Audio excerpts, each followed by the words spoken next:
la kina mama kujifungua bila malipo ni sera ya CCM.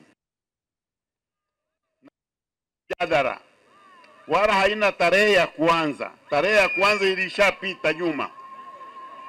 Tuna mambo mawili. Kwanza, tunataka wakina mama wakienda hospitali wajifungue bila masharti yoyote. Ya pili, tunataka watoto wadogo watibiwe kuanzia mwaka 0 mpaka miaka mingapi? Au unaelewa? Hata leo mkurugenzi ungezaliwaje na mama yako angekuwa ana 300,000. Mama yako naye angekuwa ana 300,000. Kwa hiyo naye angeambiwa marufuku kuchukua mimba, maana ukichukua tu faini 300,000.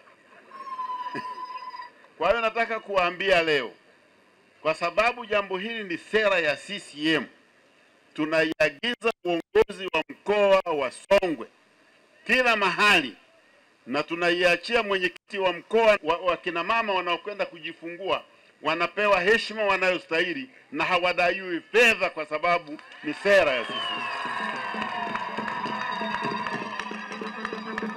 Na kwa sababu hili ni jambo kubwa, Sekretarieti ya makao makuu itafuatilia kuona kama linatekelezwa.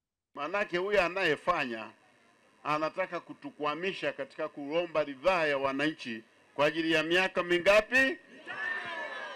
Samia